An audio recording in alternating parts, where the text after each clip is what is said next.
Alright guys, back at it. So I cut the holes in the floor because, you know, it's a rotted out truck, so they all have rotted out floors. So I wanted to do something different. I thought, you know, I'm going to put some road signs in there because around here, back in the day, that's how we used to do it. You used to take an old road sign, cut it up, and fit it in the hole. So I got online, printed off some road signs, but dummy me, I printed them too big to scale. So those are way too big. I mean, I know it'd work. So I'm thinking about using the stop sign and go from that route, but I need something to put it on the backing. So I'm going to take Mr. Coke can and we're going to cut this guy out here. Like so. And I'll get my 10 cents.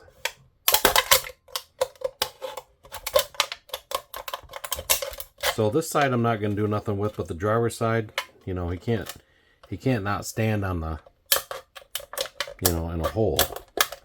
So this basically is going to represent the back of the sign. So once I get this cut out, I'll cut it out with scissors. Like so. So it makes a nice backing for a road sign. So basically we're just going to cut it to fit the hole. And I'll take my little Sharpie here.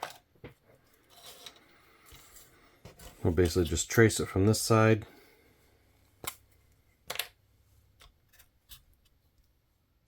Actually, I'm going to go this way.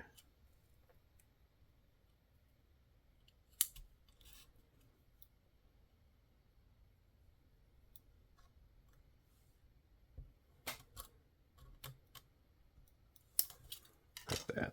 It's good enough. So I'm going to cut this guy out. So he cuts really good with scissors. I'm sure it probably dulls the crap out of him. Now that was the size of the hole, so I'm going to go bigger than the hole. So that way we know we need to go a little oversized. So we'll straighten it out a little bit.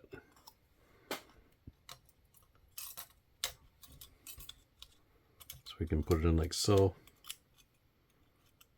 Like that. So we get some cleaner and clean off the red marker. Now we're going to take some rust paint and put on here first, and then we'll glue the sign on.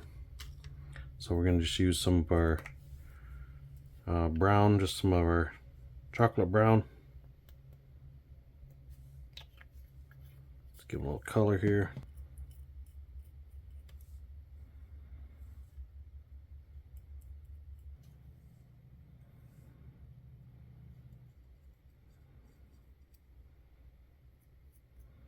Something like that.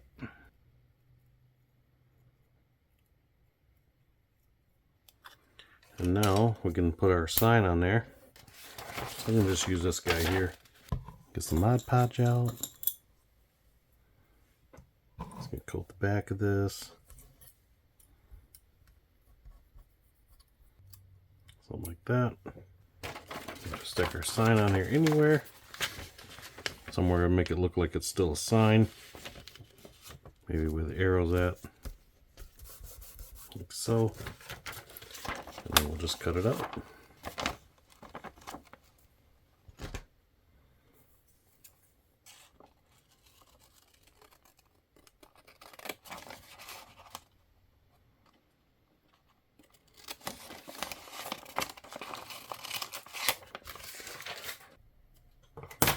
And there we have it.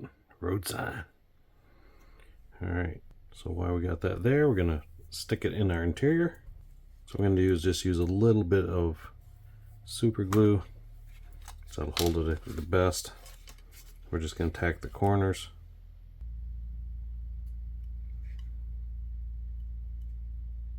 So just the corners all we need.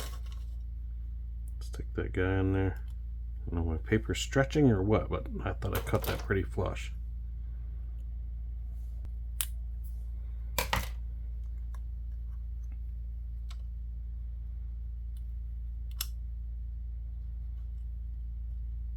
Hitting the edge here too far, so we don't have a problem with our door panel. I might come back through and touch it up if I need to. Voila. Nasty floorboard. So now we can get the interior assembled. So I got my side pieces done. I got to finish the dash. And I got to figure what I'm going to do with the seat. Thought about getting one of those weird seat covers and putting on there. But I don't know. I might just rough it up a little bit and maybe punch some holes in it.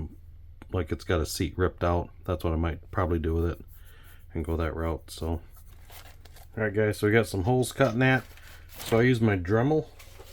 So I have one of these, I just got this guy in the end of it.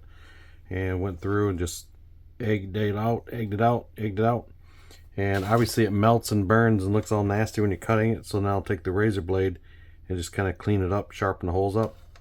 So I took a little bit of the Vallejo chocolate brown and I put some stains on the seat. I remember my dad's truck back in the day. It had stains all the seat, you know, especially in the back from him working on it. The vinyl gets stained a little bit. So for the holes, I'm going to take my beauty wedges. I feel like this will work perfect. These little beauty wedge sponges. And I'm going to take and put these through the seat. Because that's about the right color. And that'd work about perfect. So I'm going to cut some of this out and stick up in there. And we'll call her good. So I'll get some of the stuff installed and I'll show you what we got when we're done here. So for some added fun, I took and kind of thinned it out and made it look a little weird. Did the same thing here. Because you know that foam never is perfect. It's always wore down and broke. So I just took and just glued a little bit in here. Actually works pretty good. And this super glue holds this like very well. With minimal hold time. So I'll just take that weird spot that I cut. Just kind of place it over the hole. So, give you a little bit of weird illusion to it.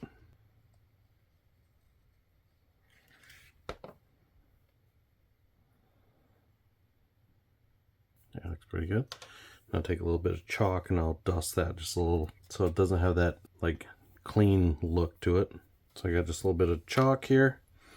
Just take a random brush, working on. Just do a little bit in there. Something like that, just to stain it up a little bit so it's not so bright.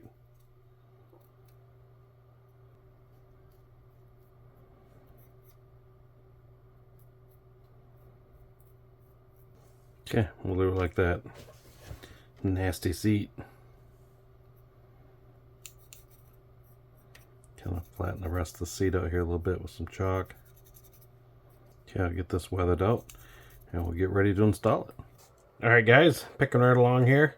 So we have our back window painted, have the side windows painted, and I painted these with Tamiya LP3. I just did the old freehand with the brush. So the front windshield, we're going to paint the edging on this. Did not want a chance freehanding. I give it a try and yeah, I'm just not that steady. So we did the tape thing and we're going to cut it. So the cab is pretty much set. I got the grill in it. That's looking pretty cool. I painted it black. Instead of leaving it chrome. Other than that, I got a few trinkets to put inside here.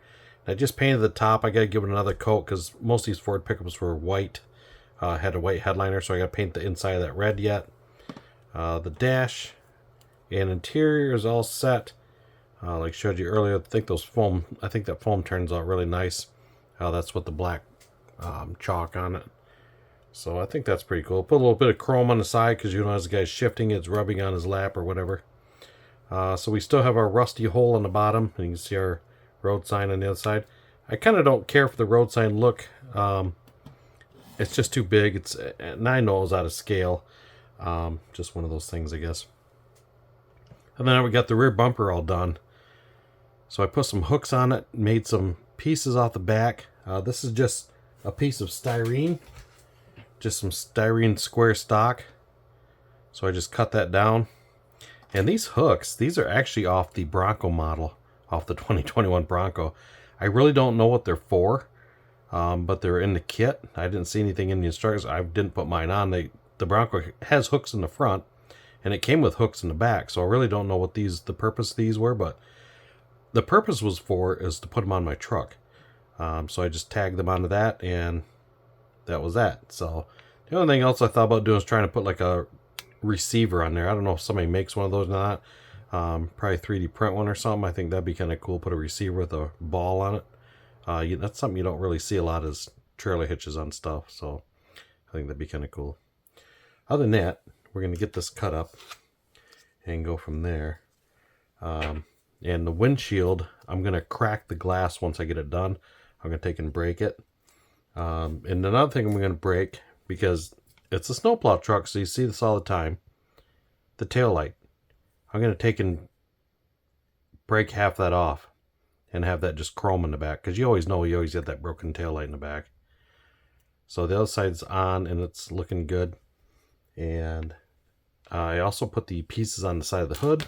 So these I was debating on, because I thought, you know what, did the Ford logos on there, and I thought, I don't know if I want them on there or not, but I thought, you know what, I'm going to put them on. I think they look kind of nice. So this one here, I left it crooked, like it was broken and it's coming down.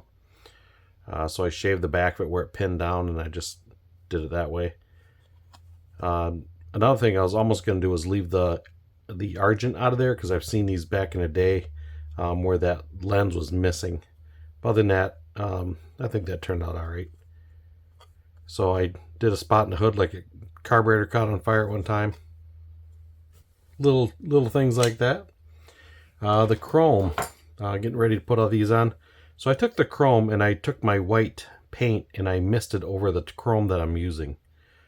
I did the tail light and obviously the back one. I did the wipers. So that way it's not like bright chrome. It's kind of like that faded look. So I just did the back side only. Just to give it that little bit of take the bright luster off. The only thing I didn't do the front grille. I thought, I'm going to leave that nice just in case maybe my guy put a new grill in it at one time. I don't know. So other than that, we're ready for the master cylinder. I got that all set. These master cylinders are cast back in the day, like cast iron or cast steel or metal of some sort. And they always had the gold top on them. Then we got our black booster on the back. So that's pretty much done drying, and we'll get that installed once that gets put in. Going this way, and then we're just going to take our knife and just score around the edge of it. So when you're doing this, just got to be careful. Don't slip and go across the front of that windshield, because, yeah, you'll be eating the window. Oh, that's not cool. Careful. I got multiple layers of tape on the bottom there, because I don't have the wide Tamiya. And yes, this is Tamiya tape, like I just mentioned, because that's the only way to go. I don't know if I went wide there or not, but we'll find out here in a second.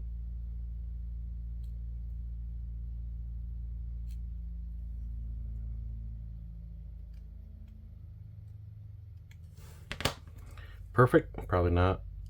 Do the job? Probably so. Yeah, look at that. Nice. So just quick and easy. See that I didn't cut across there. Like I say, I got multiple layers there. Plus I got an old blade in there. You'd think I would have probably replaced that, but nah. We are right. Yeah, just like that. So before I do this, I'm going to put a piece of tape across the back, just because you never know. You get some kind of like that mist of paint will come up the back, up across the back side of it, and you don't want it to, hey, cool, the front turned out nice, and you flip it over like, oh, are you kidding me? It's got this haze of paint across the back of it. So always make sure when you guys are painting windshields, don't take nothing to, just take and go across that back real quick and make sure you got that covered. We'll get that in the old spray booth and we'll paint that up quick and see how that turns out. I'll get this painted and we'll come back. Alright guys, so we got our glass painted up here. We'll see how this turned out. So when you guys are painting this, so I put this on big like this. So obviously two reasons. One is to cover the back, and two, it gives me something to hold on to. So that way when I'm painting it, Works out great. Now, obviously, when you hit back here, it wants to fold down, so I just lay it in my paint booth and just kind of lay it on the side, just use the tape and hold it up. So it works pretty good. So, we'll see how we did. I'm sure I got some spots because I probably wasn't the most careful on it. But we'll see. We'll see. Probably should let it dry a little more, but this lacquer dries really quick anyways. I know a lot of these trucks had chrome trim on it, but our beaters just got black on it. Pretty. That look nice. Real nice. I like it. Yeah. Looks pretty cool. So we'll clean that up a little bit. Kind of go from there. And I'm going to break this windshield. I almost don't want to break it, but it needs a crack in it. I just think it does. I think it does. We're going to try the scissor gig here. I did this on my other truck and it actually worked pretty good. Just basically just hit it hard in the center here and it cracked it pretty good. So I kind of want it more on the passenger side. It should be over here. So we'll see what this does. That's always kind of an eerie thing to do. Nice. Nice roadside crack across the glass. Yes, look at that. That's awesome. I think I'm just going to do the one. One and done. That's cool. Look at that. See how that broke? That worked awesome. Alright, we can get the roof painted one more time. Give it another coat. That white has dried. And for the roof, I'm using my Apple Barrel White Matte Acrylic Paint by Plaid. I like this stuff. This is usually what I use for my interiors. Let dry for 1 hour between coats. Well, I'm going to say we're probably about 30 minutes, but it's close enough. So let me give that another shot and we'll come back and we'll get some glass put in this thing and hang the interior. Well guys, it looks like we're about wrapped up on this. We're getting pretty close to it. So I got my marker lights in. I left one off. A couple reasons. I thought it'd be cool to make it look like one's broke off. And second I have no idea where it went. Hit it with tweezers and yeah, it just took off. So I thought, you know what? It'll look cool. I'm just going to take a piece of styrene, cut it out in that teardrop shape and make it look like it's broke off. So I think that turned out pretty cool. Something different. So we put the big mirrors on. I had to drill the holes for it. No big deal. And we got it pretty much ready to go. Like I say, I blackened my grill on mine. It's kind of like the looks of it. And on the side here, I left the trim off on the bottom. That is completely gone. So the only thing left I see I gotta do is just put the gas door on. Not a big deal there. So I put an antenna on there. And I did the trim on the bottom on this side. And I got it all nasty looking like it's been beat up and all that good stuff. Yeah, so we'll get this thing put together. And we'll see what she looks like.